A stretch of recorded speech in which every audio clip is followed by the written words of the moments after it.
இயேசு கிறிஸ்துவின் விலையேறப்பெற்ற நாமத்திலே உங்கள் யாவரையும் வாழ்த்துகிறேன். மீண்டும் இந்த சனிக்கிழமை விதமாக சாயங்காலத்திலே நாம் தேவனுடைய வார்த்தையை தியானிக்கும்படியாய் கற்றுக்கொள்ளும்படியாய் கூடுவதற்கு தேவனாகிய கர்த்தர் நமக்கு அருளின பெரிய கிருபைக்காய் ஆண்டவரை துதிக்கிறேன். இந்த நாளிலும் எங்களோட கூட தம்பி இளங்கோ, பிரபா, ஒனேசிமஸ் இருப்பது மிகுந்த சந்தோஷம். ஸோ இவ்விதமாக நேரடியாகவே நாங்கள் ஒரே அறையிலே இருந்து இதை செய்வதற்கு தேவனாகிய கர்த்தர் கொடுத்த பெரிய கிருபைக்காய், இந்த ப்ரிவிலேஜ்க்காக நான் ஆண்டவரை துதிக்கிறேன். ஜூம்ல இணைந்திருக்கிறவர்களுக்காகவும் நான் ஆண்டவரை துதிக்கிறேன். உங்களுக்கு எங்களுடைய வாழ்த்துக்கள். யூடியூப்லையும் இணைகிற யாவருக்கும் அன்பான வாழ்த்துக்கள். ஸோ பரிசுத்த ஆவியானவர் நம்மோடு கூட இருப்பது மிகப்பெரிய ஆசீர்வாதம். நாம் வெவ்வேறு இடங்களிலே தூர இடங்களிலே இருந்தாலும் கூட அந்த பரிசுத்த ஆவியானவர் நம்ம இணைக்கிறவராக இந்த நாளிலே இந்த வேளையிலே நம்மோடு கூட இருப்பதற்காக இந்த அறையிலே எங்களோடு கூட இருக்கிற பரிசுத்த ஆவியானவர், எனக்கு உதவி செய்கிற அந்த பரிசுத்த ஆவியானவர் உங்களோடும் இருந்து நம்மை ஒன்றாக வழிநடத்துகிறபடியினாலே நான் ஆண்டவரை துதிக்கிறேன். ஸோ ஜபத்திலே சொன்னது போல அல்லது மற்ற நேரங்களிலே சில வேளைகளிலே இப்பொழுது எக்ஸ்பிரஸ் பண்ணப்படும் பொழுது பேச போகிறாங்க பேசுகிற பிரசங்கம் அப்படிங்கிற காரியங்களை கேட்கும் பொழுது ஒருவேளை நம்ம அந்த மோடு மாறிட்டோமோன்னு சொல்லி எனக்கு தோணுது. வேற வழி இல்லை, அப்படிதான் இருக்குது. ஆனா இந்த வேளையில திரும்பவும் ஒரு முறை கூட நாம ஞாபகப்படுத்திக் கொள்வோம், நாம் இணைந்து தேவனுடைய வார்த்தையை கற்றுக்கொள்ளுகிறோம். ஒருவேளை இன்டராக்டிவா பண்ணுவதற்கு வாய்ப்பு இல்லாவிட்டாலும் கூட நாம் இணைந்து இந்த ரோமருக்கு எழுதின நிருபத்தை படிக்கிறோம். ரோமர் 1வது அதிகாரத்தில் உள்ள வசனங்களை, வார்த்தைகளை, சொற்றொடர்களை நாம் எல்லாரும் பார்க்கிறோம். அதிலே டுவெல் பண்ண விரும்புகிறோம், பண்ணுகிறோம். பரிசுத்த ஆவியானவர் நமக்கு உதவி செய்து வருகிறார். ஸோ அந்த எண்ணத்தோடு கூட வேதாகமம் இருக்கிறவர்கள் ஒருவேளை ஸ்கிரீன்ல போடுற அந்த ஃபெசிலிட்டி இல்லாவிட்டாலும் அவரவர் வேதாகமத்தை திறந்து நாம் எல்லாரும் அந்த வார்த்தைகளை பார்க்க வேண்டும் என்று விரும்புகிறேன். அவ்விதமாக செய்கிறீர்கள் என்று நம்புகிறேன். ஸோ அந்த உணர்வோடு கூட நாம போலாம். ரோமருக்கு எழுதின நிருபம் 1வது அதிகாரம் 23வது வசனத்தை மாத்திரம் கடந்த வாரத்திலே நாம் படித்தோம்.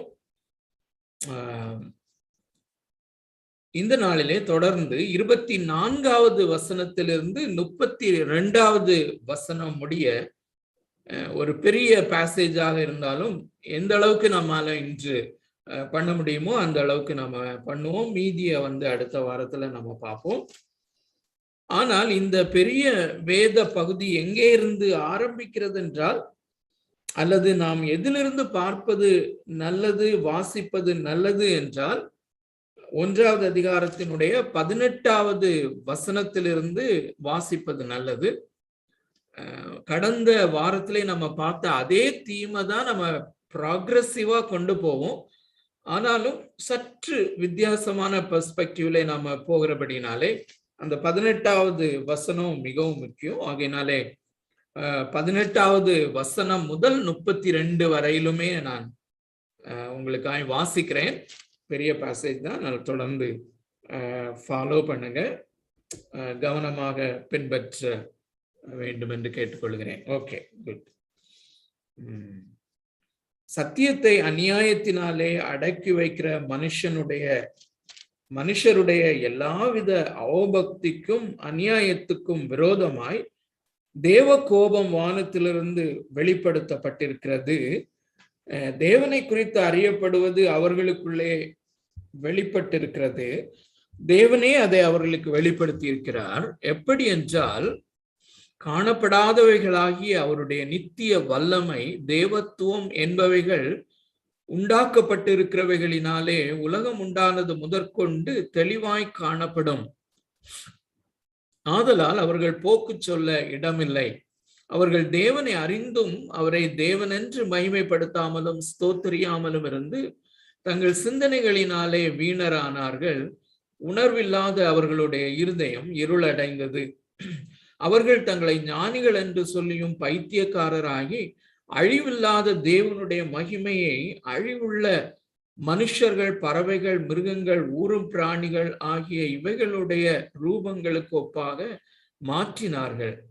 இது நிமித்தம் அவர்கள் தங்கள் இருதயத்தில் உள்ள இச்சைகளினாலே ஒருவரோடு ஒருவர் தங்கள் சரீரங்களை அவமானப்படுத்தத்தக்கதாக தேவன் அவர்களை அசுத்தத்திற்கு ஒப்பு கொடுத்தார். தேவனுடைய சத்தியத்தை அவர்கள் பொய்யாக மாற்றி சிருஷ்டிகரை தொழுது சேவியாமல் சிருஷ்டியை தொழுது சேவித்தார்கள். அவரே என்றென்றைக்கும் ஸ்தோத்திரிக்கப்பட்டவர். ஆமேன். இது நிமித்தம் தேவன் அவர்களை இழிவான இச்சை ரோகங்களுக்கு ஒப்பு கொடுத்தார். அந்தபடியே அவர்களுடைய பெண்களும் சுபாவத்துக்கு விரோதமான அனுபோகமாக மாற்றினார்கள்.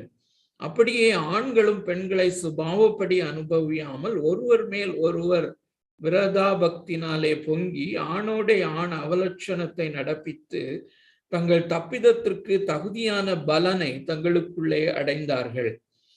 தேவனை அறியும் அறிவை பற்றி கொண்டிருக்க அவர்களுக்கு மனதில்லாதிருந்தபடியால் தகாதவைகளை செய்யும்படி தேவன் அவர்களை கேடான சிந்தைக்கு ஒப்பு கொடுத்தார்.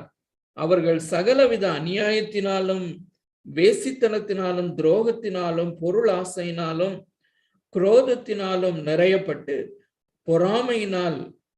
பொறாமையினாலும் கொலையினாலும் வாக்குவாதத்தினாலும் வஞ்சகத்தினாலும் வன்மத்தினாலும் நிறைந்தவர்களுமாய் புறங்கூறுகிறவர்களுமாய் அவதூறு பண்ணுகிறவர்களுமாய் தேவ பகைஞருமாய் துராகிருதம் பண்ணுகிறவர்களுமாய் அகந்தை உள்ளவர்களுமாய் வீம்புக்காரருமாய் பொல்லாதவைகளை யோசித்து பிணைக்கிறவர்களுமாய் பெற்றோருக்கு கீழ்ப்படியாதவர்களுமாய் உணர்வில்லாதவர்களுமாய் உடன்படிக்கைகளை மீறுகிறவர்களுமாய் சுபாவ அன்பில்லாதவர்களுமாய் இணங்காதவர்களுமாய் இரக்கமில்லாதவர்களுமாய் இருக்கிறார்கள். இப்படிப்பட்டவைகளை செய்கிறவர்கள் மரணத்திற்கு பாத்திரராய் இருக்கிறார்கள் என்று தேவன் தீர்மானித்த நீதியான தீர்ப்பை அவர்கள் அறிந்திருந்தும் அவைகளை தாங்களே செய்கிறதும் அல்லாமல் அவைகளை செய்கிற மற்றவர்களிடத்தில் பிரியப்படுகிறவர்களுமாய் இருக்கிறார்கள். அருமையான தேவனுடைய பிள்ளைகளே, இங்கே அப்போஸ்தலனாகிய பவுல் 16வது வசனத்திலிருந்து தன்னுடைய அந்த தர்க்க ரீதியான தன்னுடைய பிரசன்டேஷனை அவர் கொண்டு போகிறத விதத்தை நாம் அறிந்திருக்கிறோம். முதலாவது அவர் சொல்லுகிறது, கிறிஸ்துவினுடைய சுவிசேஷத்தை குறித்து நான் வெட்கப்படேன். ஏனென்றால் முன்பு யூதரிலும் பின்பு கிரேக்கரிலும் விசுவாசிக்கிறவனவனோ அவனுக்கு ரட்சிப்புண்டாகும்படி அது தேவ பலனாயிருக்கிறது. நான் ஏன் சுவிசேஷத்தை குறித்து வெட்கப்படுவதில்லை என்றால், அது மனிதர்களை மீட்கும்படியாக அந்த சுவிசேஷம் தேவனுடைய பலனாக இருக்கிறது, தேவனுடைய வல்லமையாக இருக்கிறது. ஆகையினாலே நான் வெட்கப்படுவதில்லை என்று சொல்கிறார். அது ஏன் தேவ பலனாக இருக்கிறது என்றால், இந்த சுவிசேஷத்திலே தேவனுடைய நீதி வெளிப்படுத்தப்பட்டிருக்கிறது.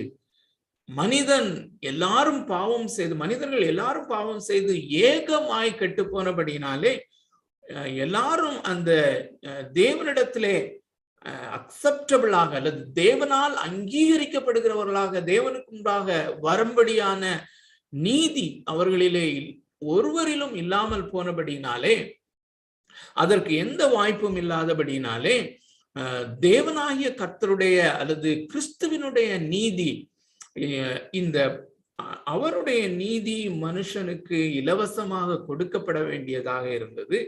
அந்த நீதி சுவிசேஷத்தினாலே வெளிப்படுத்தப்பட்டிருக்கிறது. ஆகையினாலே அது தேவ வல்லமையா இருக்கிறது. சுவிசேஷம் ஏன் தேவ வல்லமையா இருக்கிறது? ஏனென்றால் இந்த சுவிசேஷத்திலேயே அந்த தேவ நீதி விசுவாசிக்கிறவர்களுக்கு அருளப்படுகிற, இலவசமாய் அருளப்படுகிற அந்த தேவனுடைய நீதி அதிலே வெளிப்படுத்தப்பட்டிருக்கிறது. ஏன் தேவனுடைய நீதி வெளிப்படுத்தப்பட வேண்டும் என்றால், இப்பொழுது நாம் வாசித்த பகுதியிலே நாம் அடிக்கடி தியானிக்கிற பகுதி, ஏனென்றால் தேவனுடைய கோபாக்கினை வெளிப்படுத்தப்பட்டிருக்கிறது. தேவனுடைய கோபாக்கினையை குறித்து நாம் அதிகமாக கற்றிருக்கிறோம். அருமையானவர்களே, இந்த நாளிலே அந்த தேவனுடைய கோபாக்கினை, தேவனுடைய கோபம் வானத்தில், தேவ கோபம் வானத்திலிருந்து வெளிப்படுத்தப்பட்டிருக்கிறது. அதுல இருந்து நாம நம்முடைய இந்த பைபிள் ஸ்டடி இந்த நாள்ல நாம தொடர்ந்து எடுத்து செல்ல முயற்சிப்போம். பரிசுத்த ஆவியானவர் நமக்கு உதவி செய்வாராக. அடிப்படையாக இந்த தேவ கோபம் எதினாலே வெளிப்படுத்தப்பட்டிருக்கிறது? What is the primary reason for this wrath of God? தேவனாகிய கர்த்தருடைய அந்த உக்கிர கோபம் அல்லது அவருடைய கோபாக்கினை மனுஷன் மேலே வெளிப்படுத்தப்பட்டிருக்கிறதனுடைய அடிப்படையான காரணம் என்ன? இந்த 21வது வசனத்தின்படி, அவர்கள் தேவனை அறிந்தும் அவரை தேவனென்று மகிமைப்படுத்தாமல் இருக்கிற அந்த காரியத்தை நாம அநேக மாதங்களாக அதற்கு அதிகமான எம்பசிஸ் கொடுத்தபடினாலே அது நிச்சயமாக உடனடியாக நம்முடைய மனதில் வர வாய்ப்பு இருக்கிறது. ஆனால் அருமையானவர்களே, நன்றாக கவனிங்கள், அது உண்மைதான். நிச்சயமாக தேவனை அறிந்தும் தேவனை தேவனென்று மகிமைப்படுத்தாத காரணத்தினாலே மனுஷன் மேல் தேவ கோபம் வெளிப்படுத்தப்பட்டிருக்கிறது. நம்ம வாசித்த அந்த வேத பகுதியிலே 29வது வசனத்திலிருந்து 31வது வசனம் வரையிலும் கிட்டத்தட்ட 22 பாவங்கள், நிச்சயமாக நீங்கள் கவுண்ட் பண்ணி இருப்பீர்கள் எப்பொழுதாவது. அதுல 22 பாவங்கள், ஆக்சுவலா பார்க்கும்போது அது பாவங்கள் என்று சொல்வதை காட்டிலும் பாவத்தினுடைய பலாபலன் அல்லது தேவனுடைய நியாய தீர்ப்பு, அதை நம்ம பின்னால பார்ப்போம். ஆனால் இந்த பாவங்கள் இது வாசிக்கும் போதே பயங்கரமாக இருக்கிறது. இந்த 22 விதமான அல்லது இதோடு கூடிய அந்த பாவங்களை செய்வதனாலே, அந்த பாவங்களினாலே தேவ கோபாக்கினை வெளிப்படுத்தப்பட்டிருக்கிறது என்று சொல்லப்படுவதை காட்டிலும் டெக்னிக்கலி இந்த வசன பகுதியின் அடிப்படையிலே அப்படி சொல்வது சரியானதாக இருக்காது என்பதை நாம் மனதிலே ஆழமாக பதித்துக் கொள்வோம். அப்படியானால் என்ன? தேவனுக்கு விரோதமான இன்னொரு அடிப்படையான பாவம் இருக்கிறது. அவர்கள் தேவனை அறிந்தும் அவரை தேவனென்று மகிமைப்படுத்தாமலும் ஸ்தோத்திரியாமலும் இருந்து அது நிமித்தமாக தான் தேவ கோபம் வெளிப்படுத்தப்பட்டிருக்கிறது என்று. ஆனால் இன்று நாம் பார்க்க போகிறது அதை காட்டிலும் அதற்கும் ஆதாரமாக இருக்கிற அல்லது அதற்கும் ஆதாரமாக இருக்கிற அடிப்படையாக இருக்கிற அந்த பிரைமரி பர்பஸ் அல்லது பிரைமரி திங், எதனாலே தேவ கோபம் வெளிப்படுத்தப்பட்டிருக்கிறது. அருமையானவர்களே, திரும்பவும் அந்த 18வது வசனத்தை வாசிக்கிறேன். உங்களுடைய வேதாகமத்திலே பாருங்கள். மனிதனுடைய அடிப்படையான பிரச்சனை என்ன என்பதை இங்கேதான் நாம் பார்க்க தொடங்குகிறோம். சத்தியத்தை அநியாயத்தினாலே அடக்கி வைக்கிற மனுஷருடைய எல்லா விதமான அவபக்திக்கும் அநியாயத்துக்கு விரோதமாய் தேவ கோபம் வானத்திலிருந்து வெளிப்படுத்தப்பட்டிருக்கிறது. சோ தெளிவாக பார்க்கிறோம், சத்தியத்தை மனிதன் அநியாயத்தினாலே அடக்கி வைக்கிறான்.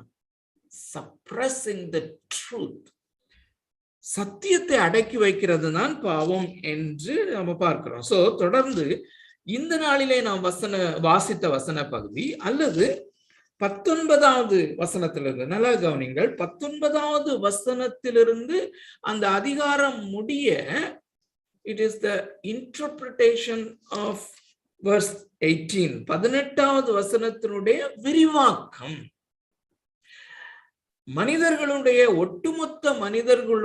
ஒட்டுமொத்த மனுக்குலத்தினுடைய மிகவும் அடிப்படையான பாவம் என்னவென்றால், சத்தியத்தை அவர்கள் அநியாயத்தினாலே அடக்கி வைத்தார்கள் அல்லது சத்தியத்தை அவர்கள் புறக்கணித்தார்கள். சத்தியத்தை புறக்கணித்தார்கள், சத்தியத்தை வேண்டாம் என்று சொன்னார்கள், உண்மையை வேண்டாம் என்று சொன்னார்கள். என்ன சத்தியம் என்பதைத்தான் 19:20 வாசிக்கிறோம். தேவனாகிய கர்த்தர் தாமே தேவனை குறித்த, அவரை குறித்த தேவனுடைய வல்லமை, தேவத்துவம், இவைகள்தான் சத்தியம்.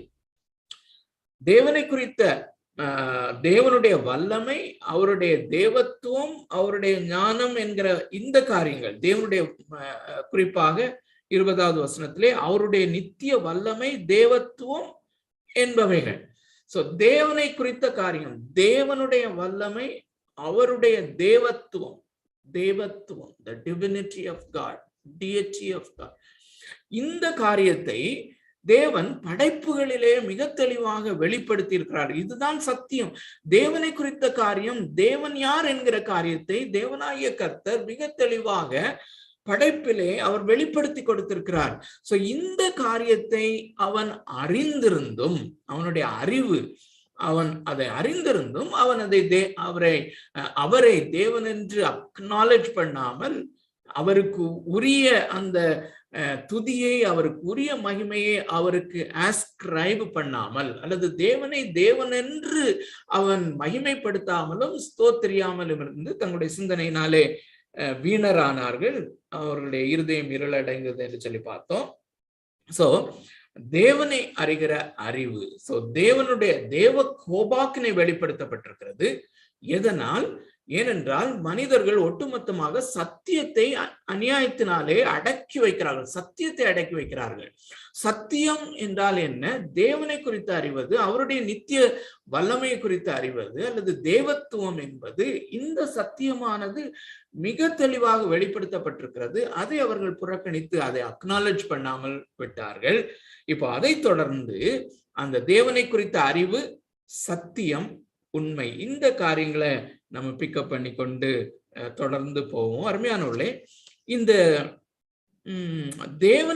தேவனை அவர்கள் ரிஜெக்ட் பண்ணினார்கள் என்று இன்னொரு வெர்ஷன்ல சொல்லலாம். தேவனை அவர்கள் அறிந்திருந்தும், தேவனை குறித்து அறிந்திருந்தும் அதை அவர்கள் வேண்டாம் என்று தள்ளினார்கள். தேவனை குறித்த அறிவை அவர்கள் வேண்டாம் என்று தள்ளினார்கள், ரிஜெக்ட் பண்ணினார்கள் என்று பார்க்கிறோம். இது நிமித்தமாக தேவ கோபாக்கினை வெளிப்படுத்தப்பட்டிருக்கிறது. அருமையானவர்களே, இந்த மாலை வேளையிலே இந்த தேவ கோபாக்கினை குறித்து ஏற்கனவே நாம் பார்த்திருக்கிறோம். ஆனாலும் கூட ஒரு முறை கூட இன்னொரு பெர்ஸ்பெக்டிவ்ல நாம் பார்ப்போம். ஜான் மெக் ஆர்த்தர் என்கிற தேவ மனிதன் இந்த தேவ கோபாக்கினையினுடைய 5 காரியங்களை, அல்லது 5 விதமான தேவ கோபாக்கினையை குறித்து பேசி இருக்கிற அந்த காரியம் நமக்கு பயனுள்ளதாக இருக்கும் என்று நினைக்கிறேன். சோ அந்த 5 விதமான தேவ கோபாக்கினையை கொஞ்சம் வேகமாக பார்த்து நம்ம தொடர்ந்து கடந்து செல்வோம். முதலாவது அவர் சொல்லுகிற காரியம் இட்டர்னல் ராஸ், அல்லது தேவனாகிய கர்த்தருடைய நித்திய கோபாக்கினை. நித்திய கோபாக்கினை என்று சொல்வது எதை குறிக்கிறது என்றால், மனிதன் மரித்த பின்பு, அல்லது மனுக்குலத்தினுடைய முடிவுக்கு பின்னாலே, அல்லது இயேசு கிறிஸ்துவினுடைய 2வது வருகைக்கு பின்பதாக அந்த வருங்கால நித்திய வாழ்வு தொடங்குகிற வேளையிலே அவருடைய நித்திய கோபாக்கினை அப்பொழுதுதான் தொடங்கும். அருமையானவர்களே, இதுவரை அனுபவிக்கிற காரியங்கள் அல்லது தேவ கோபாக்கினை என்று நாம் விரிவாக பார்த்திருக்கிறோம். அந்த காரியங்கள் எல்லாமே தேவனாகிய கர்த்தருடைய மெய்யான, அந்த உண்மையான அந்த கோபாக்கினையினுடைய ஒரு வெளிப்பாடுதான், அல்லது ஒரு சின்ன அடையாளமாகத்தான் நாம் இப்பொழுது உலகத்திலே தேவனுடைய கோபாக்கினையினுடைய வெளிப்பாட்டை நாம் கண்டு கொண்டிருக்கிறோம். அருமையான தேவனுடைய பிள்ளைகளே, இன்றைக்கும் தம்பி இளங்கோட பேசும்போது அந்த கான்செப்டை நாங்க கொண்டு வந்தோம், பேசணும் அதை குறித்து. அருமையானவர்களே, நாம் யாருக்கு விரோதமாக இந்த பாவத்தை செய்திருக்கிறோம் என்பதை நாம பார்க்கும்போது அதுதான் அந்த பாவத்தினுடைய வீரிய தன்மையை நமக்கு காண்பிக்கிறது. சோ நான் என்னுடைய தகப்பனை நான் அடித்து விட்டேனானால், அல்லது என்னுடைய தகப்பனுக்கு விரோதமாக பாவம் செய்து விட்டேனானால் அது ஒரு பெரிய பாவம் தான். என்னுடைய ஆசிரியருக்கு விரோதமாக நான் பாவம் செய்தால் அதை விட மிகவும் அதிகமான பாவமாக இருக்கிறது. ஆசிரியரை அடித்து விட்டேன் என்றார். என்னுடைய கிளாஸ் டீச்சரை நான் அடித்து விட்டேன்னா அது ஒரு விதமான பாவமாக இருக்கிறது. என்னுடைய ஹெட் மாஸ்டர் அல்லது என்னுடைய பிரின்சிபலை நான் அடித்து விட்டேனா அது அதை விட பயங்கரமான குற்றம். என்னுடைய சீஃப் மினிஸ்டரை நான் அடிச்சிட்டேன்னா அது அதை விட மிக மிக பெரிய குற்றம். பிரைம் மினிஸ்டர் பிரசிடென்ட அடிச்சிட்டேன்னா அது எவ்வளவு பெரிய தாக்கத்தை உண்டாக்கும், எவ்வளவு பெரிய ஒரு ஒரு தண்டனைக்கு உரியவனாக நான் மாறிவிடுகிறேன். சோ என்னுடைய அந்த பாவத்தினுடைய வீரியத்தன்மை நான் யாருக்கு விரோதமாக பாவம் செய்கிறேன் என்பதை பொறுத்து அது கூடிக்கொண்டே போகும் அல்லது குறைந்து கொண்டே போகும். அது போலவே அதற்கு உரிய தண்டனையும் அதற்கு ஏற்ற ப்ரொபோர்ஷன்ல கூடும் அல்லது குறையும். அப்போ அந்த முடிவில்லாத மகிமையின் தேவன் படைத்த தேவனுக்கும் படைக்கப்பட்டவைகளுக்கும் அந்த சேசம் அந்த என்று சொல்வார்கள் அல்லவா, அந்த இடைவெளி என்பது அது இன்ஃபினிட். சோ அந்த எல்லையற்ற விதத்திலே நம்மை காட்டிலும் மிகவும் அதிகமான மகிமையின் பிரதாபத்திலே இருக்கிற அந்த மகா பரிசுத்தமான தேவனுக்கு விரோதமாக செய்கிற அந்த பாவத்தினுடைய தன்மை அல்லது அந்த பாவத்தினுடைய தன்மை எவ்வளவு பெரிதென்றால் அவருடைய அந்த நித்திய தன்மை உடையது. அது போலவே அதற்கு தண்டனையாக கொடுக்கப்படுகிற காரியமும் நித்திய தன்மை உடையதாக இருக்க வேண்டும். அதன் அடிப்படையிலே தேவ கோபாக்கினையும் தேவனுடைய நியாய தீர்ப்பு, நியாய தீர்ப்பு என்கிற ஒரு புதிய வார்த்தையையும் நான் இணைத்துக் கொள்கிறேன். சோ தேவனாகிய கர்த்தருடைய அந்த நியாய தீர்ப்பும் அவருடைய அந்த தண்டனையும் அது நித்திய காலமாக எரிந்து கொண்டிருக்கிற, அங்கே அக்கினி அவியாமலும் புழு சாவாமலும் இருக்கிற, அக்கினி அவியாமலும் புழு சாவாமலும் இருக்கிற அந்த அக்கினி கடலிலே இந்த பாவத்தை செய்கிறவன் அந்த அக்னியிலே அந்த தேவனாகிய கர்த்தருடைய உக்ர கோபாக்கினையை எவ்வளவு காலமாய் அனுபவிப்பான் என்றால் நித்திய காலமாய் அவன் அனுபவித்துக் கொண்டிருக்கிறவனாக மாறுகிறான். சோ அவருடைய அந்த உக்ர கோபாக்கினைக்கு முடிவில்லாதபடி அது நடந்து கொண்டிருக்கிறது. அவருடைய நியாய தீர்ப்பினுடைய அந்த பயங்கரம், அவருடைய நித்திய நியாய தீர்ப்பு என்று இதை சொல்லலாம். சோ அவருடைய நித்திய நியாய தீர்ப்பு என்பது முடிவில்லாதபடி ஒவ்வொருவன் மேலும், ஏதோ கூட்டத்தோட நாம ஏதோ ஒரு அடி வாங்கிட்டு போயிட்டோம் அப்படிங்கிற மாதிரி இல்லை. ஒருவேளை ஒரு சில சமயத்துல நம்ம பள்ளியில படிக்கும்போது எல்லாரும் அந்த கொஸ்டினுக்கு ஆன்சர் சொல்லாம நினைப்பாங்க, எல்லாருக்கும் ஒரு அடி, சோ கூட்டத்தோட அப்படி போயிடலாம் அப்படிங்கிற மாதிரி இல்லை. இதனுடைய இன்டென்சிட்டி மகா பயங்கரமானது, அருமையானவர்களே. சோ இதை இட்டர்னல் ராத் அல்லது தேவனாகிய கர்த்தருடைய நித்திய கோபாக்கினை அல்லது நித்திய நியாய தீர்ப்பு என்று சொல்லப்படுகிறது. இரண்டாவது எஸ்கட்டாலஜிக்கல் ராத் அல்லது தேவனுடைய இயேசு கிறிஸ்துவனுடைய வருகையோடு சம்பந்தப்பட்ட நியாய தீர்ப்பு அல்லது இயேசு கிறிஸ்துவனுடைய வருகையோடு சம்பந்தப்பட்ட அவருடைய உக்ர கோபாக்கினை என்கிற காரியம் வெளிப்படுத்தின விசேஷத்திலே 6வது அதிகாரத்துக்கு பின்பு அந்த எக்காலங்கள் ஊதப்படும் பொழுது, அதுக்கப்புறம் அந்த கலசங்கள் ஊற்றப்படும் பொழுது தேவனாகிய கர்த்தருடைய அல்லது இயேசு கிறிஸ்துவனுடைய அந்த நியாய தீர்ப்பு ஒவ்வொரு முத்திரையை உடைக்கும் பொழுதும் ஒரு நியாய தீர்ப்பு கட்டவிழ்த்து விடப்படுகிறது என்று சொல்லலாம். அல்லது ஒவ்வொரு எக்காலத்தை ஊதும் போதும் ஒரு விதமான நியாய தீர்ப்பு, ஒரு விதமான தேவ கோபாக்கினை வெளிப்பட்டு ஒரு விதமான அந்த நியாய தீர்ப்பு அங்கே கட்டவிழ்க்கப்படுகிறது. அது போல கடைசியில மிகவும் உக்ர கோபாக்கினையாக அந்த கலசங்கள் ஊற்றப்படும் பொழுது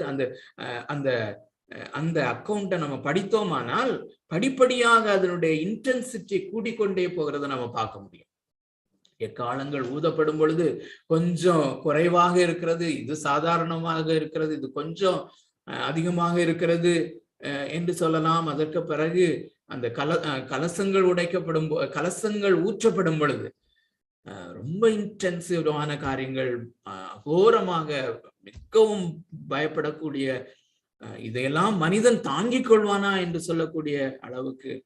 சோ அந்த காலகட்டத்திலே தான் மனிதர்கள் அல்லது ராஜாக்கள், அதிகாரிகள், பிரசிடென்ட்ஸ் அவங்க எல்லாருமே இந்த ஆட்டுக்குட்டியானவருடைய கோபத்துக்கு எங்களை தப்பித்துக் கொள்ளும்படியாக, ஆட்டுக்குட்டியானவருடைய கோபத்தை எங்களால தாங்க முடியல, மலைகளே குன்றுகளே எங்கள் மேலே விழுந்து விடுங்கள், எங்கள் மேலே விழுந்து நாங்கள் அப்படியாயிலும் சாகட்டும், இந்த ஆட்டுக்குட்டியானுடைய கோபத்துக்கு முன்பதாக நாங்கள் நிற்க முடியவில்லை என்று சொல்லக்கூடிய விதத்திலே. இது இந்த பீரியட் ஆஃப் ட்ரிபுலேஷன் அல்லது இந்த உபத்திரவ காலம், மகா உபத்திரவ காலம் என்று சொல்லக்கூடிய அந்த காலத்திலே நடக்கிற அல்லது அந்த காலகட்டங்களிலே வெளிப்படுகிற தேவனுடைய உக்ர கோபாக்கினை, அது நிமித்தமாக வருகிற அல்லது அந்த உக்ர கோபாக்கினையினுடைய வெளிப்பாடு அல்லது அந்த நியாய தீர்ப்பு, அதை நாம் எஸ்கட்டாலஜிக்கல் ராத் என்று சொல்கிறோம்.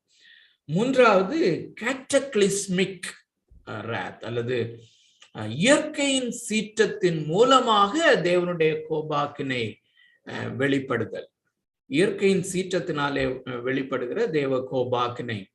இதை நாம் இப்பொழுதே பார்க்கிறோம். இந்த நாட்களிலே திடீரென்று சுனாமி வருகிறது, கடல் சீற்றங்களை நாம் பார்க்கிறோம், ஸ்டார்ம்ஸ் அல்லது காற்று, சுழல் காற்று அல்லது புயல் காற்று அடிக்கிறது. ஆனால் திடீரென்று சுனாமி வருகிறது, வல்கானோஸ் சில இடங்களிலே எரப்ட் ஆகிறது, கொரோனா வருகிறது. கொரோனாவில் செகண்ட் வேவ்ல ஏராளமான மக்கள் தெருக்களிலே தங்களுடைய உயிரை மாய்த்து கொள்ளுகிறார்கள், உயிர் சென்று விடுகிறது. ஏராளமான பிணங்களை கங்கையிலே புதைக்க முடியாதபடி கங்கை நதியின் ஓரத்திலே புதைத்து விடுகிறார்கள். அந்த மாதிரிப்பட்ட ஒரு சீசன் வரும் பொழுது அப்போ மாத்திரம் மனிதனுக்கு ஒரு பெரிய பயம் வருகிறது, மரணத்தை குறித்த பயம் வருகிறது, கடவுளை தேட வேண்டும் என்றாவது கொஞ்சம் யோசிக்கிறான். அந்த வேவ் முடிஞ்ச உடனே அந்த காரியம் போய்விடுகிறது. அருமையானுள்ள இந்த காரியமும் அது மாத்திரமல்ல, வார், அருமையானுள்ளே இந்த யுத்தங்கள் ஒருவேளை ஒரு தேசத்துக்கும் இன்னொரு தேசத்துக்கும் மனிதர்களால் வருகிறது என்று நம்ம பார்த்தாலும், wars are judgment of God, தேவனாகிய கர்த்தருடைய அந்த உக்ர கோபாக்கினையின் வெளிப்பாடாக அல்லது அவருடைய நியாய தீர்ப்பு. ஒருவேளை ரஷ்யாவும் உக்ரைனும் இன்று 2 மாதத்திற்கு மேலாக அல்லது கிட்டத்தட்ட 3 மாதங்களாக அது சென்று கொண்டிருக்கிறது. அநேகர் நமக்கு அது ஒரு நியூஸ் தான். ஆக்சுவலா அந்த நியூஸ் கூட நமக்கு சரியாக வருவதில்லை. ஏராளமான குடும்பங்கள், ஏராளமான பிள்ளைகளும், ஏராளமான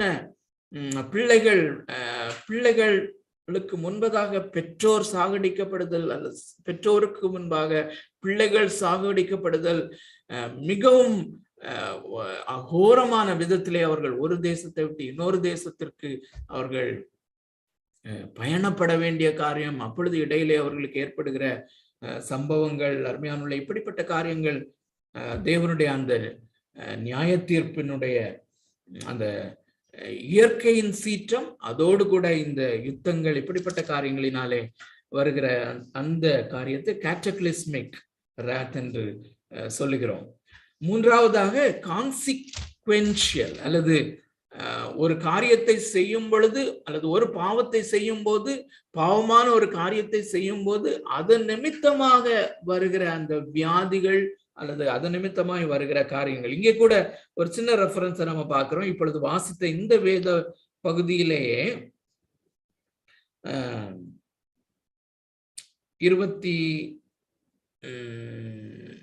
27வது வசனம், அப்படியே ஆண்களும் பெண்களை சுபாவப்படி அனுபவியாமல் ஒருவர் மேலொருவர் விரதாபக்தினாலே பொங்கி ஆணோட ஆண் அவலட்சணத்தை நடப்பித்து தங்கள் தப்பிதத்திற்கு தகுதியான பலனை தங்களுக்குள் அடைந்தார்கள். இதை சோயிங் அண்ட் ரீப்பிங் பிரின்சிபிள் என்று சொல்வார்கள். நீ மனுஷன் எதை விதைக்கிறானோ அதையே அவன் அறுப்பான். இந்த காரியத்தையும் தேவனாகிய கர்த்தர் இப்பொழுதும் செய்து கொண்டிருக்கிறார். ஒருவேளை நமக்கு அது தெரியாது எந்த விதத்திலே அது நடக்கிறது என்று சொல்லி.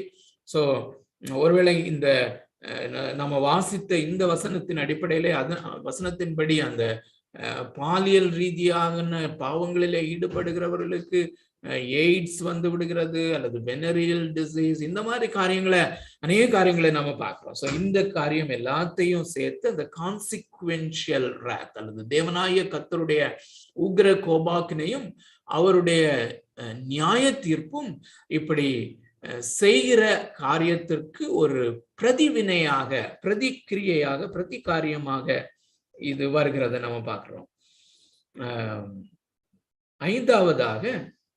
ஐந்தாவதாக the wrath of abandonment, தேவனே மனிதனை கைவிடுகிற காரியம். இதைதான் நம்ம கடந்த வாரத்திலையும் நம்ம பார்த்தோம், இந்த வாரத்திலையும் அதனுடைய தொடர்ச்சி. சோ அது ஆகினாலே தான் இந்த காரியத்தை அடிப்படையாக இந்த 5 முறைகளையும் நாம் தெரிந்திருப்பது மிகவும் நல்லது. இந்த 5 முறைகளிலே இந்த 5 முறையுமே இந்த முறையை காட்டிலும் இந்த முறை பரவாயில்லை, இதை காட்டிலும் இது பரவாயில்லைன்னு சொல்ல முடியாது. ஆனாலும் அவருடைய நான் நினைக்கிறேன் இன்னும் சற்று நிதானமாய் சிந்திப்போமையானால் அந்த நித்திய கோபாக்கினை, நித்திய நியாய தீர்ப்பு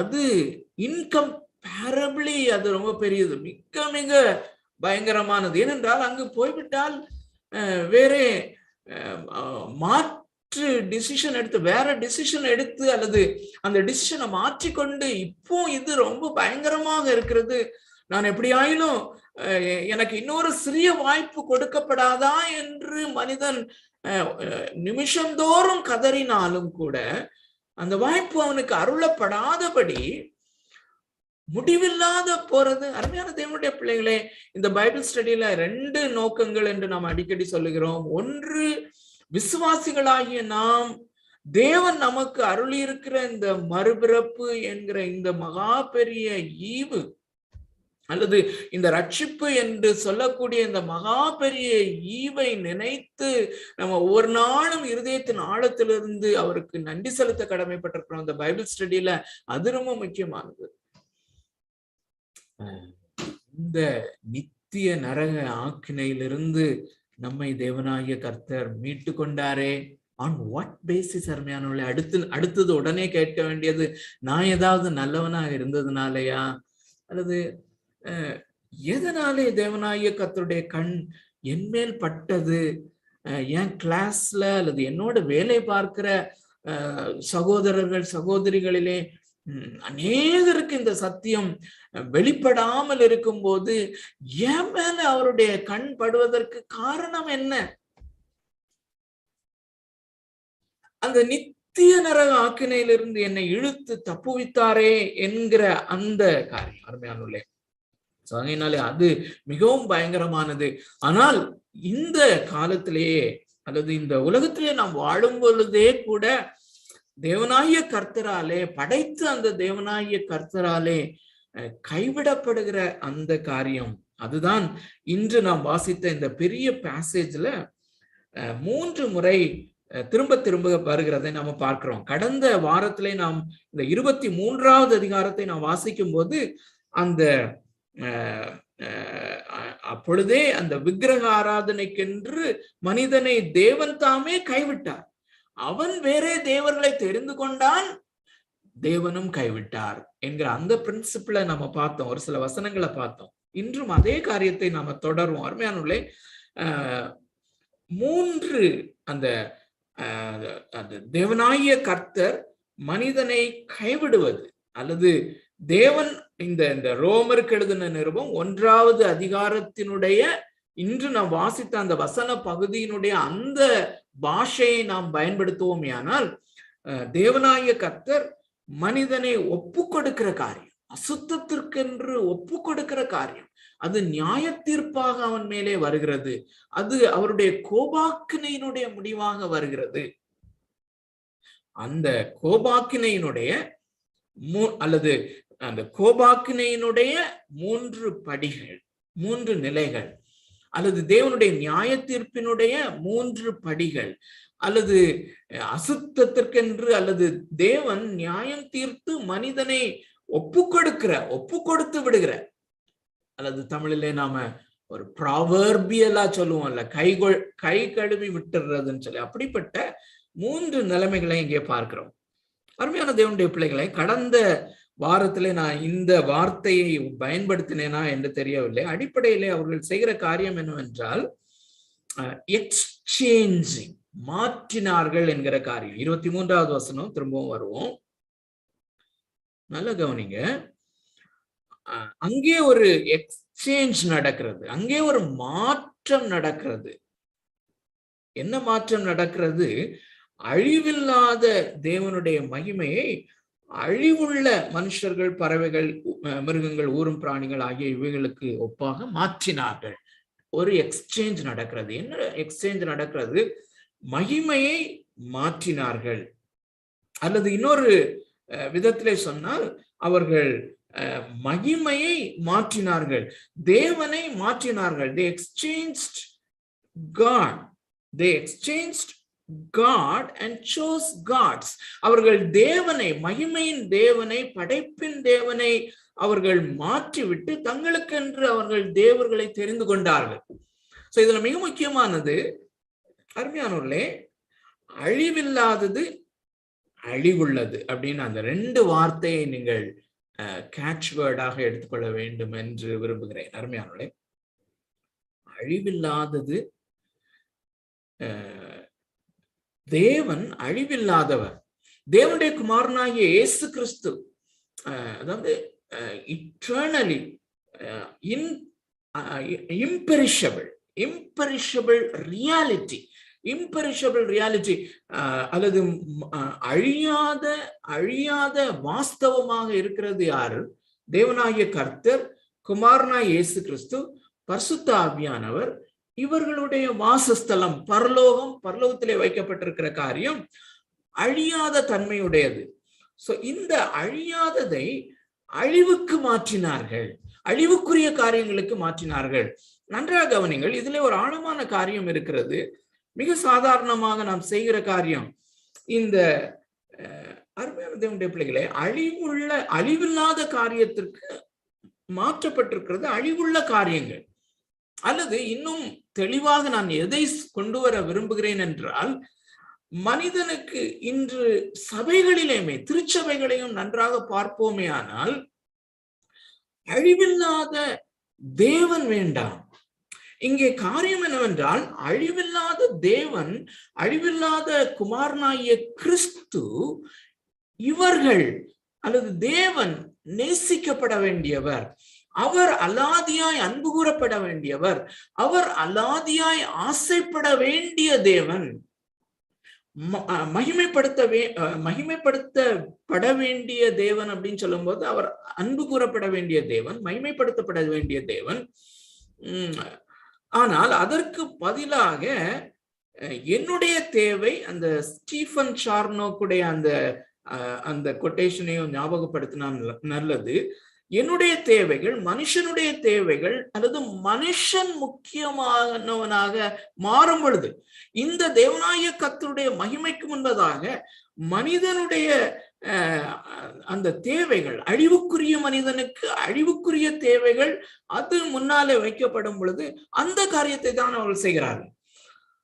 அங்கேதான் ஐடல் வருகிறது, அல்லது அங்கேதான் தேவர்களை தன்னையே அவன் தெரிந்து கொள்கிறான், அல்லது உலக பொருட்களையே. அருமையானவர்களே, இந்த முறையிலே தான், இந்த விதத்தில் தான் பொருளாசை ஒரு விக்கிரகமாக மாறிவிடுகிறது. சோ அழிந்து போகிற பொருட்கள் எனக்கு தேவர்களாக மாறிவிடுகிறார்கள். அல்லது இன்னொரு விதத்திலே சொன்னால், அழிந்து போகிற உறவுகள் எனக்கு தேவர்களாக மாறிவிடுகிறார்கள், அல்லது அழிந்து போகிற நானே எனக்கு தேவனாக மாறிவிடுகிறேன். சோ 2 காரியங்கள் நமக்கு முன்பதாக இருக்கிறது, அழியாதது, அழிவுக்குரியது. சோ அழியாததை அழிவுக்குரியதை அழியாததாக மாற்றினார்கள், அழியாதது போல மாற்றினார்கள் என்கிற காரியத்தை நம்ம பார்த்தோம். சோ இன்று நம்ம பார்க்கிறது 24வது வசனம், சாரி 23வது வசனத்திலே நம்ம பார்த்தோம். அந்த 23வது வசனத்திலேயே நம்ம அந்த பார்த்த அந்த எக்ஸ்சேஞ்ச், அழிவில்லாத தேவனுடைய மகிமை அழிவுக்குரிய காரியத்திற்கு ஒப்பாக அவர்கள் மாற்றினார்கள். அது நிமித்தமாய் அதோடு தொடர்ந்து 24வது வசனம், இது நிமித்தம் அவர்கள் தங்கள் இருதயத்தின் இச்சைகளினாலே ஒருவரோடு ஒருவர் தங்கள் சரீரங்களை அவமானப்படுத்தத்தக்கதாக தேவன் அவர்களை அசுத்தத்திற்கு ஒப்பு கொடுத்தார். சோ தங்களுடைய இருதயத்திலே இருக்கிற இச்சைகள், அல்லது ஏவாள் தேவனை விட்ட பொழுது தனக்கு ஒரு காரியத்தை அவள் தனக்கு இன்பம் உண்டாகிற ஒரு காரியத்தை அவள் ஆசைப்பட்டாள், அதன் மேல் தன்னுடைய வாஞ்சையை வைத்தாள்.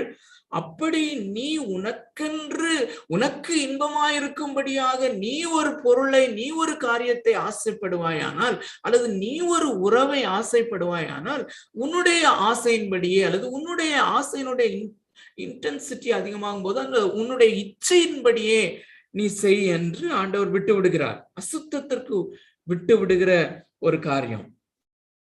அருமையானவர்களே, இந்த தேவனாகிய கர்த்தர் விட்டு விடுகிற காரியத்தை நம்ம பார்க்கும்படியாக ஒரு சில வசனங்களை கடந்த வாரத்துல வாசித்தோம். இன்றும் ஒரு சில வசனங்களை உங்களோடு கூட இணைந்து வாசிக்கலாம் என்று நினைக்கிறேன். என்னோடு கூட இணைந்து வாசியுங்கள். அப்போஸ்தலர் நடபடிகள் 14வது அதிகாரம் 16வது வசனம். இந்த வசனத்தை நாம கடந்த வாரத்திலே வாசித்தோம் என்று நினைக்கிறேன். ஆனாலும் கூட இந்த சந்தர்ப்பத்திலே நாம் வாசித்து பார்ப்பது நல்லது. அப்போஸ்தலர் நடபடிகள் 14வது அதிகாரம் 16வது வசனம். அருமையான தேவனுடைய பிள்ளைகளே, தேவனாகிய கர்த்தர்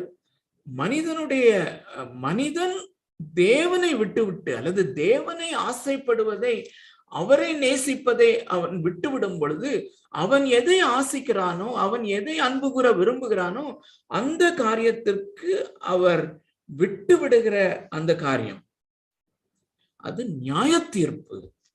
அது பயங்கரமான நியாய தீர்ப்பு. ஒருவேளை அந்த நித்திய நியாய தீர்ப்பை போல இல்லாவிட்டாலும் அந்த நித்திய நியாய தீர்ப்பு இங்கேயே தொடங்குகிறதை நாம் பார்க்கிறோம்.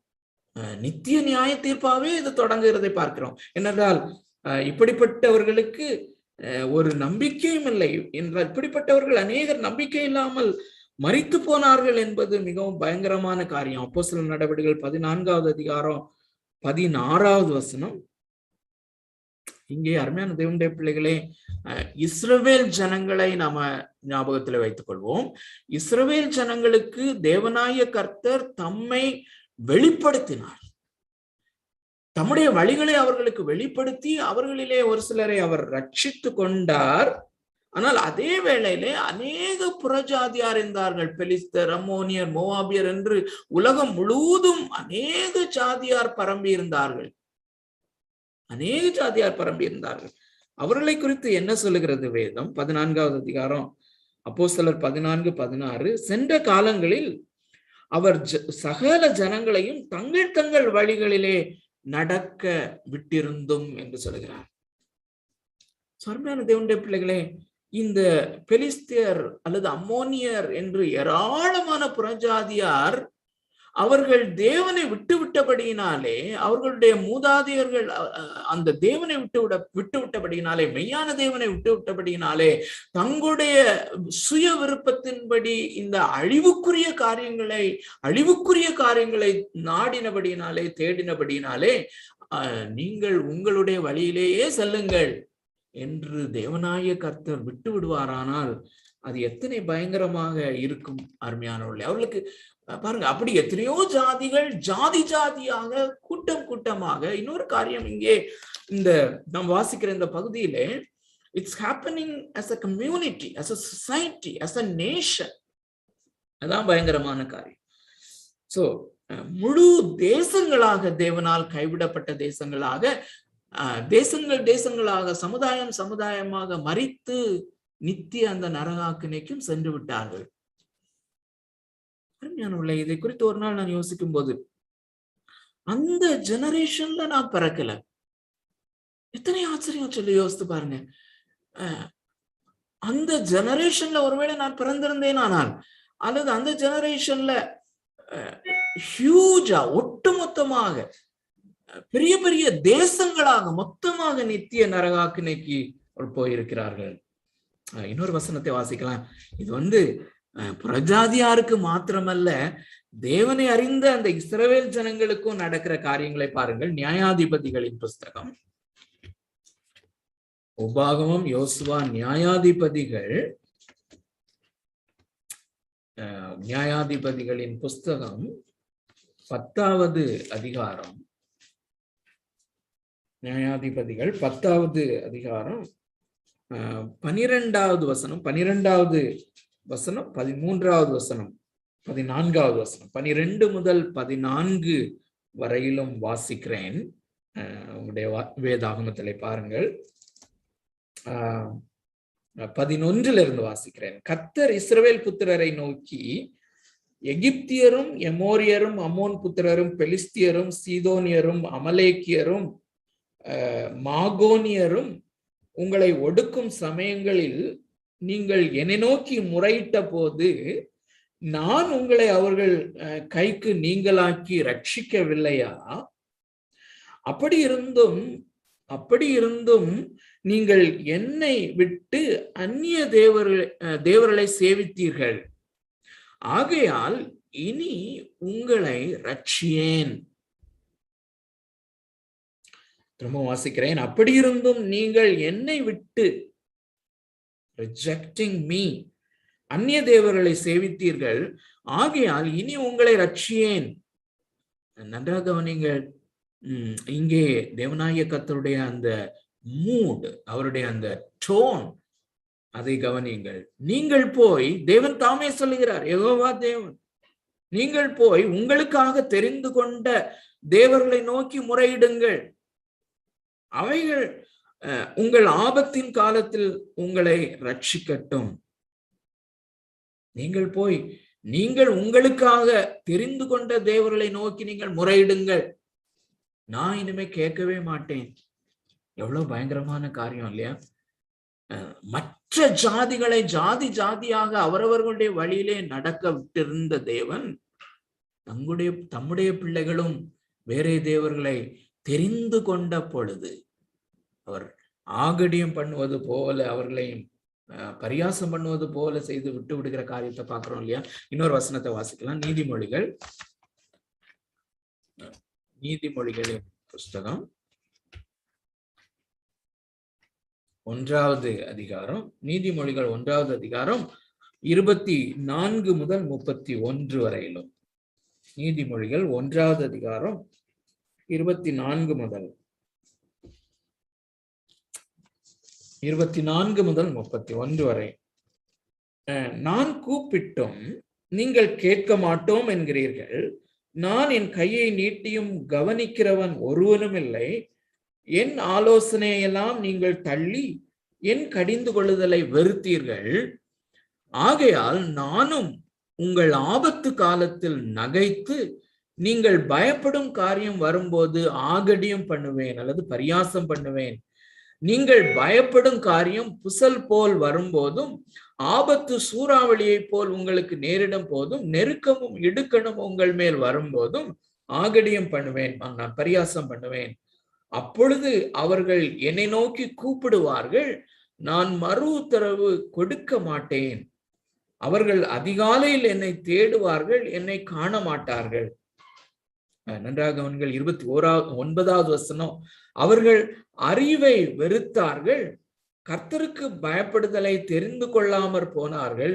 என் ஆலோசனையை அவர்கள் விரும்பவில்லை, என் கடிந்து கொள்ளுதலை எல்லாம் அசட்டை பண்ணினார்கள்.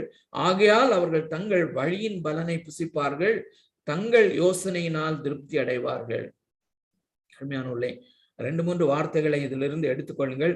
அவர்கள் அறிவை வெறுத்தார்கள்.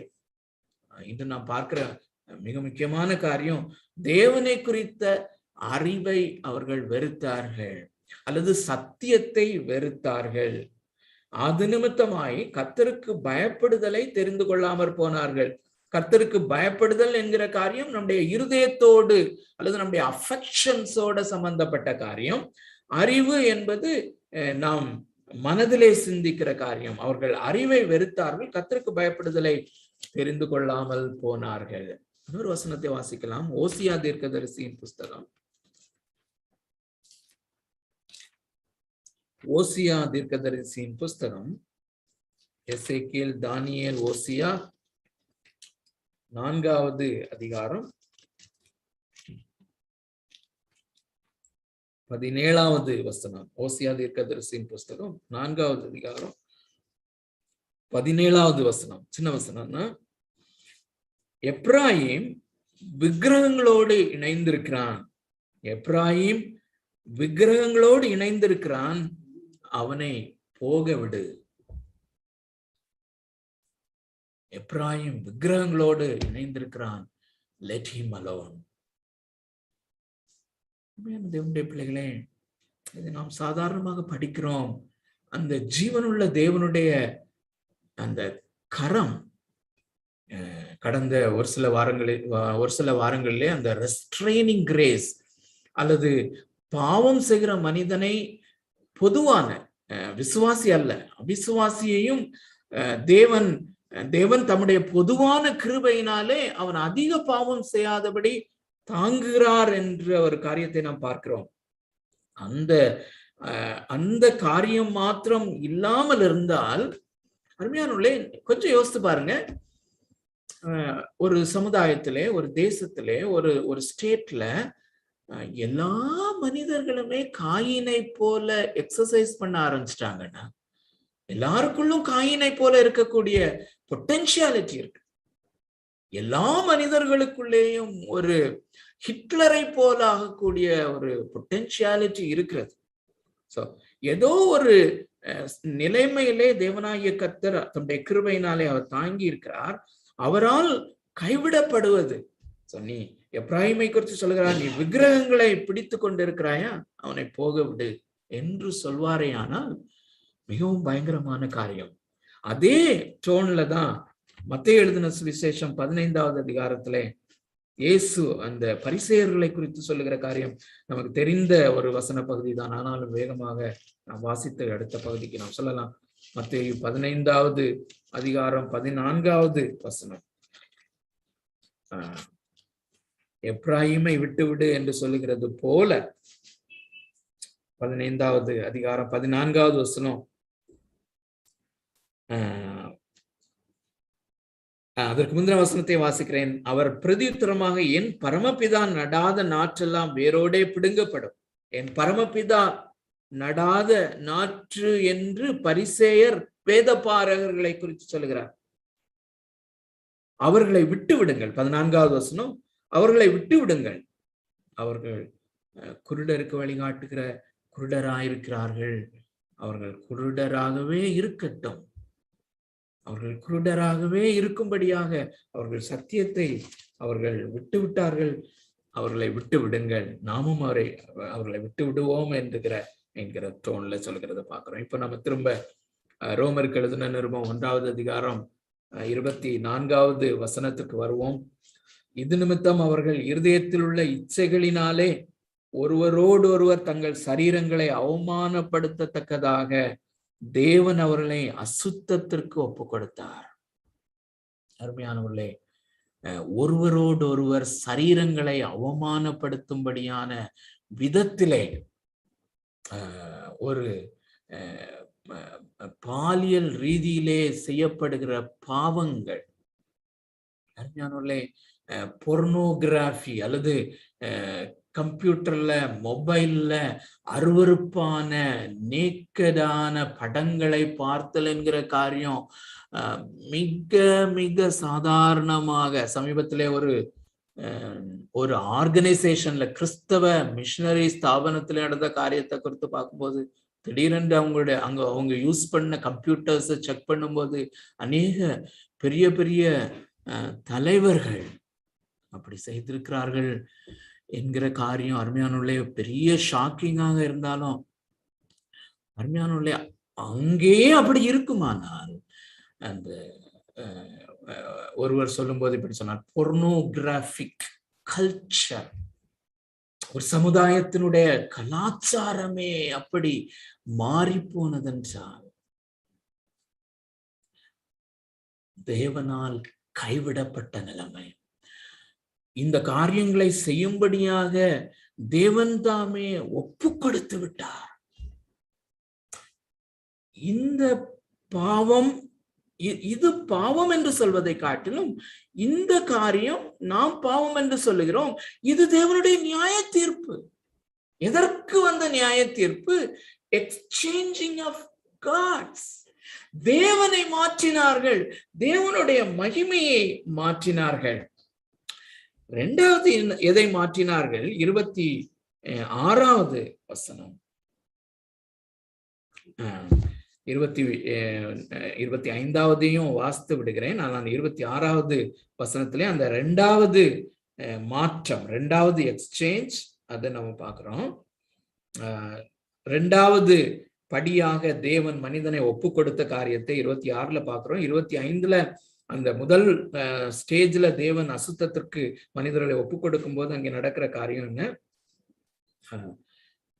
25வது வசனம், 25வது வசனத்திலே அந்த இரண்டாவது நிலைமை, இரண்டாவது அந்த கீழாக இறங்குகிற அந்த படியிலே இரண்டாவது ஒரு ஸ்டேஜ் நம்ம பார்க்கிறோம். அந்த தேவனுடைய சத்தியத்தை அவர்கள் பொய்யாக மாற்றினார்கள். 23வது வசனத்திலே அந்த முதலாவது படியிலே அவர்கள் அந்த தேவனுடைய மகிமையை அல்லது அழிவில்லாததை, நன்றாக கவனியுங்கள், அழிவில்லாத தேவனுடைய மகிமையை அழிவுள்ள வஸ்துக்களுக்கு மாற்றினார்கள். இரண்டாவது எக்ஸ்சேஞ்ச் என்ன? தேவனுடைய சத்தியத்தை பொய்யாக மாற்றினார்கள். இங்கேயுமே அதே பேரலலா அந்த காரியம் வருகிறத பாருங்க. அழிவில்லாதது ஒரு பக்கம் இருக்கிறது, அழிவுள்ளவைகள் எல்லாம் இங்கே இருக்கிறது, ஒரு பக்கத்திலே இருக்கிறது.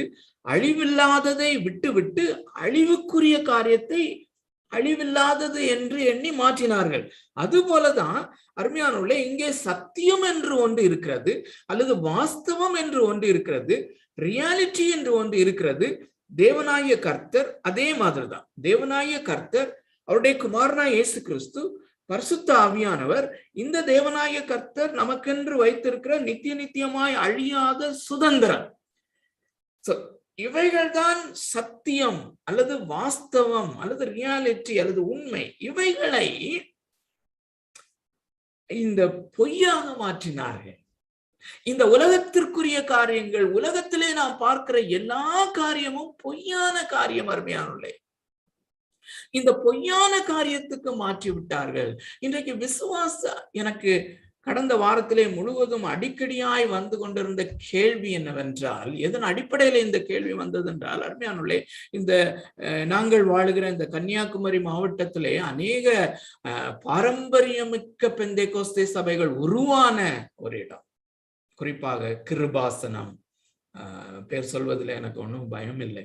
கிருபாசனம், ஃபுல் காஸ்பல் பென்டிகாஸ்டல் சர்ச், இப்படிப்பட்ட திருச்சபைகளிலே இந்த நாட்களிலே கன்வென்ஷன் நடந்து கொண்டிருக்கிறது. அங்க கேட்கலாம்னு சொல்லி சில நேரங்களிலே சாம்பிளாக சில போதகர்களுடைய பிரசங்கத்தை கேட்கும்படியாக திருப்பும் போது ஆச்சரியமாக இருக்கிறது.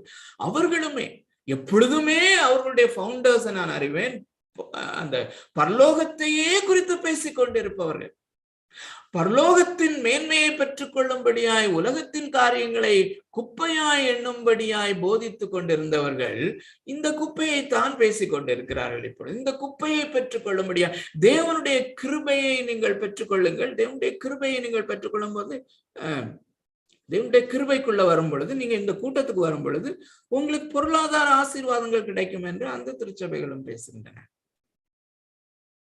தேவனுடைய பிள்ளைகளே, சத்தியத்தை, உண்மையை அல்லது பொய்யான காரியத்திற்கு மாற்றிவிட்டார்கள்.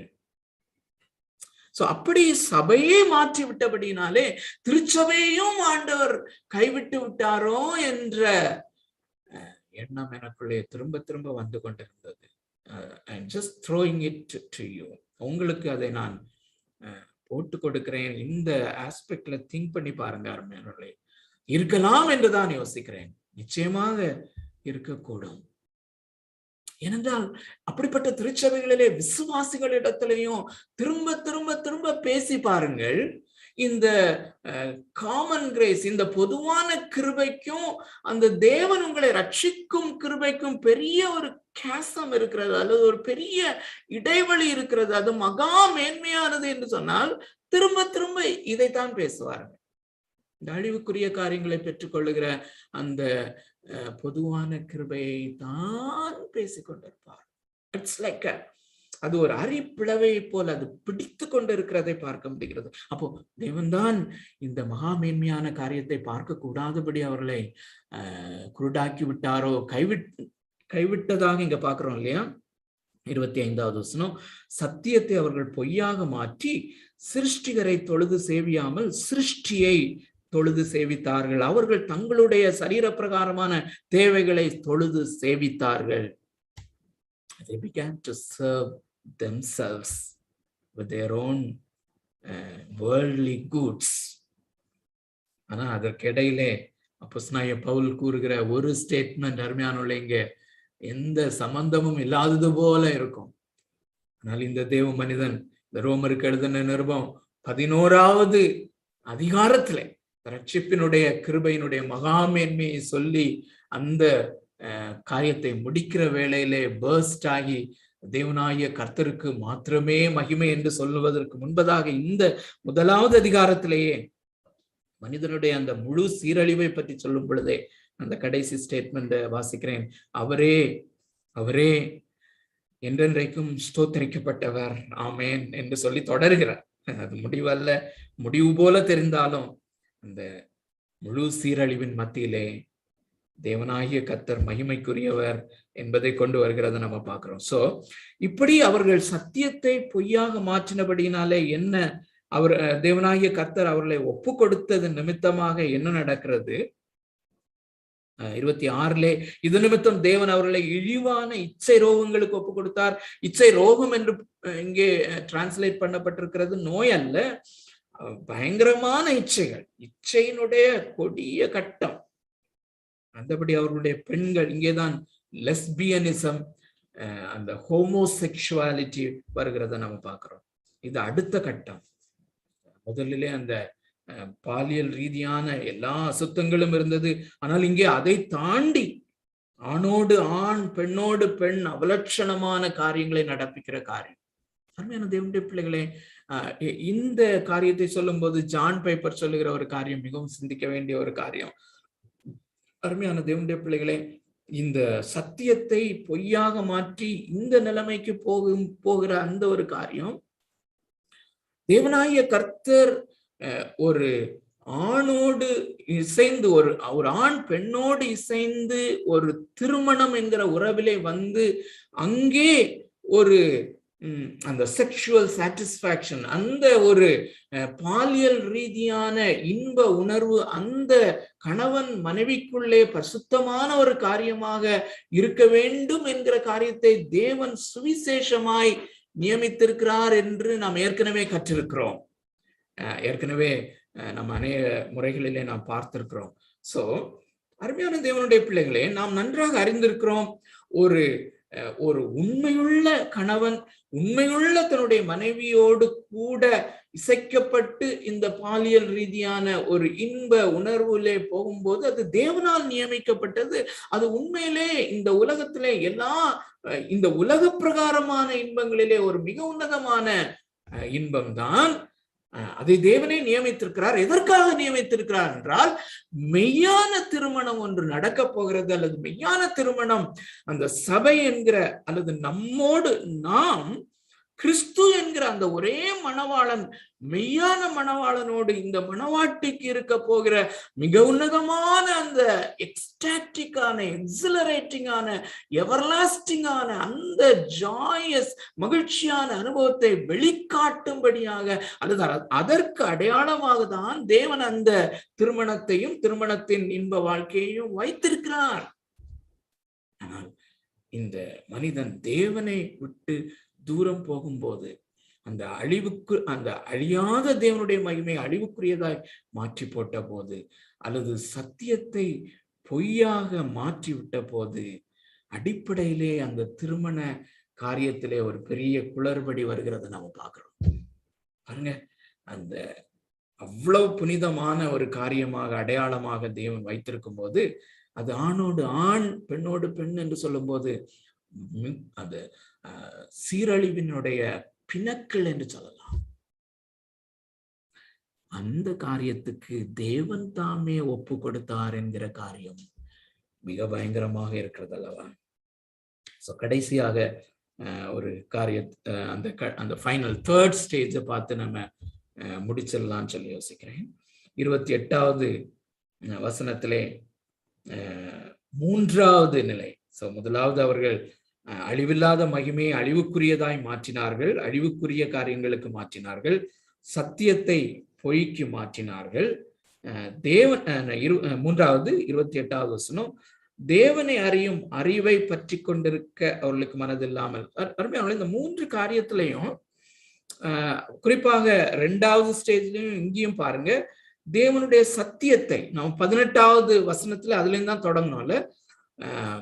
சத்தியத்தை அநியாயத்தினாலே அடக்கி வைக்கிற மனிதர்கள். சத்தியம் என்கிற காரியம் எவ்வளவு முக்கியமான காரியம் என்பதை தான் நான் கொண்டு வந்து கொண்டிருக்கிறேன், அல்லது அதுதான் நம்ம பார்க்கிறோம் மிக தெளிவாக. அப்போஸ்தலனாகிய பவுல் பரிசுத்த ஆவியானவருடைய ஏவுதலோடு எழுதுகிற இந்த சத்தியம் என்னவென்றால், மனிதர்களுக்கு ரொம்ப பிளைனா சொன்னா பைபிள் ஸ்டடியில இன்ட்ரெஸ்ட் இல்லாம போயிருது. பைபிள் ஸ்டடி வேண்டாம், தனிப்பட்ட முறையிலேயோ அல்லது சபையிலேயோ இந்த தேவனை அறிகிற அறிவை கொடுக்கிற வேத பாடம் நமக்கு வேண்டாம். வேதத்தை தியானிக்க வேண்டாம், கற்றுக்கொள்ள வேண்டாம், சத்தியத்தை அறிகிற அறிவிலே வளர வேண்டாம், தேவன் வேண்டாம். கடந்த வாரமும் சொன்னேன்னு நினைக்கிறேன், God and his word are inseparable. தேவனையும் அவருடைய வார்த்தையும் பிரிக்க முடியாது.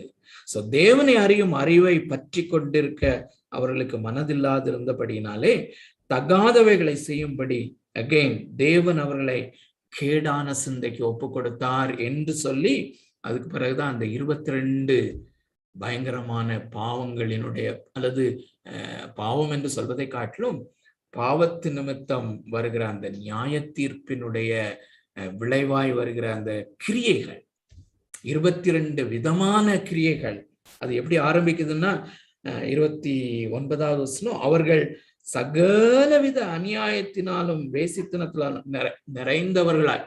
சகல விதமான அந்த முழுமையான மனிதனின் சீரழிவு எப்படி படிப்படியாக அது பரிபூரணம் அடைந்து கொண்டிருக்கிறது என்பதை எவ்வளவு அழகாக பரிசுத்த ஆவியானவர் இங்கே சித்தரித்து காண்பிக்கிறார். அருமையானவர்களே, கடைசியாக அருமையான தேவனுடைய பிள்ளைகளே, அப்படியானால் இவ்வளவு பயங்கரமான ஒரு ஜட்ஜ்மெண்ட்ல, நியாய தீர்ப்பிலே தேவனாகிய கர்த்தர், படைத்த தேவனாகிய கர்த்தர் படைப்பாக இருக்கிற மனிதனை கைவிட்டு விட்டாரானால், இஸ் தேர் எனி ஹோப்?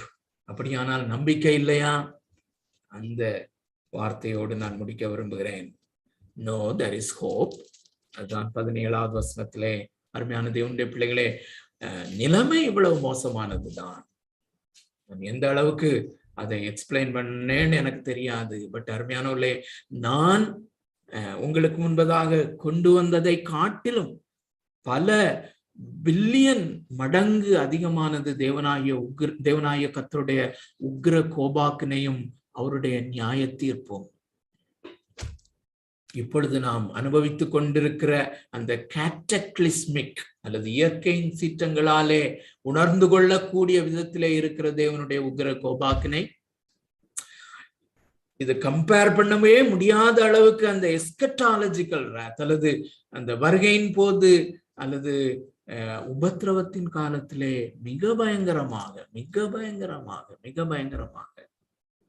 அதை தொடர்ந்து நினைத்தே பார்க்க முடியாத அளவுக்கு தேவனாகிய கர்த்தருடைய நித்திய உக்கிர கோபாக்கினை. அப்படின்னா மனிதனுக்கு நம்பிக்கை இல்லையா? அருமையான தேவனுடைய பிள்ளைகளே, நாம் ஆண்டவரை துதிக்க வேண்டிய காரியம் என்னவென்றால், அந்த நம்பிக்கை இல்லாத நிலைமையிலே தேவன் நம்மை விட்டு விடவில்லை. He has chosen us.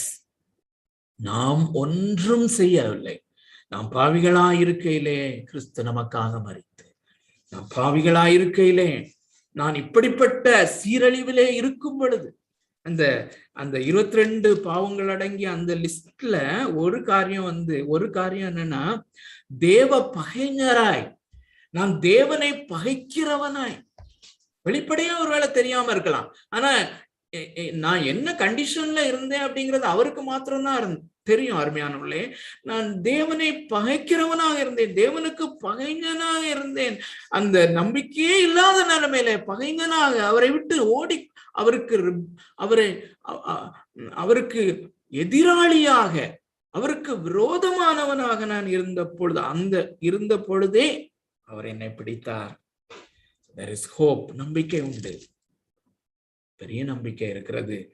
அந்த சிலுவை தான் நம்பிக்கை. ஒருவேளை யூடியூப்ல கேட்கிறவர்கள் யாராகிலும் இன்னும் அந்த ரட்சிப்பின் அனுபவத்தை பெறாமல் இருப்பவர்களா இருந்தார், அல்லது மறுபடியும் பெறாத அனுபவத்தில் இருப்பவர்களே இருந்தார், அருமையான தேவனுடைய பிள்ளைகளே, இந்த ஒருவன் மறுபடியும் பிறவாவிட்டால் தேவனுடைய ராஜ்யத்தை காண மாட்டான் என்று இயேசுவே மிக தெளிவாய் சொல்லி இருக்கிறார். அப்படியானால் மறுபடியும் பிறந்தால் தேவனுடைய ராஜ்யம், மறுபடியும் பிறவாவிட்டால் அவன் அந்த நித்திய கோபாக்கினைக்குள்ளே போவான். நம்பிக்கை என்ன? மறுபடியும் பிறக்கத்தக்கதாக நம்மை மறுபடியும் பிறக்க செய்கிற அந்த தேவனாகிய கர்த்தருடைய ஒரே பேரான குமாரனாகிய இயேசு கிறிஸ்து தொங்கின அந்த சிலுவையின் அந்த ஓல்டு ரகட் கிராஸ் இன்றும் நமக்காக இருக்கிறது. அந்த கிருபையின் வாசல் திறந்திருக்கிறது. அந்த இயேசு கிறிஸ்து நமக்காக நம்முடைய பாடுகளை அல்லது நம்முடைய அந்த பாவங்களினுடைய அந்த நித்திய கோபாக்கினையின் தண்டனையை தன்மேல் பெற்றுக் கொண்டவராக இந்த சிலுவையிலே தொங்கிக் கொண்டிருக்கிற இயேசுதான் நம்பிக்கை. Christ is the gospel. நற்செய்தியாக நமக்கு அருளப்படுகிறது. அவரே நமக்கு நம்பிக்கையாக இருக்கிறார். இந்த மாலை வேளையிலே ஒருவேளை நான் நிச்சயமாக மறுபடியும் பிறக்க வேண்டும், இந்த தேவனுடைய உக்கிர கோபாக்கினையிலிருந்து நான் தப்பித்துக் கொள்ள வேண்டும் என்ற உள்ளுணர்வு யாருக்காகிலும் ஏற்படுமானால், you can come at any time to the cross. வருத்தப்பட்டு பாரம் சுமக்கிறவர்களே, நீங்கள் எல்லாரும் என்னிடத்திலே வாருங்கள், நான் உங்களுக்கு இளைப்பாறுதல் தருவேன், நான் உங்களுக்கு ரட்சிப்பை தருவேன், நான் உங்களுக்கு இந்த மறுபடியும் பிறக்கிற அனுபவத்தை நான் தருவேன், என்னிடத்திலே வாருங்கள், நான் உங்களுடைய பாவத்தின் தண்டனை ஏற்றுக்கொண்டேன் என்று சொல்லுகிற இயேசு கிறிஸ்துவனுடைய அந்த கிருபையின் வாசல் திறந்ததா இருக்கிறபடினாலே இந்த மாலை வேளையில் அப்படி யாராகிலும் இருப்பீர்களே, ஆனால் ஜெபிக்கும் போது இந்த இயேசுவை ஏற்றுக்கொள்ளுங்கள், இந்த இயேசுவண்டை வாருங்கள். மற்றவர்கள் விசுவாசிகள் இந்த கோபாக்கினையிலிருந்து ரட்சித்த இந்த பயங்கரமான கைவிடுதலில் என்று தப்பி வைத்து நம்மை கைப்பிடித்த அந்த தேவனுடைய அன்பை நினைத்து அவருக்கு நாம் நன்றி செலுத்துகிறவர்களாக, அவரை ஆராதிக்கிறவர்களாக சிலுவை அண்டையிலே கிட்டி சேர்வோம். கர்த்தர் தாமே இந்த வசனங்களை ஆசீர்வதிப்பாராக.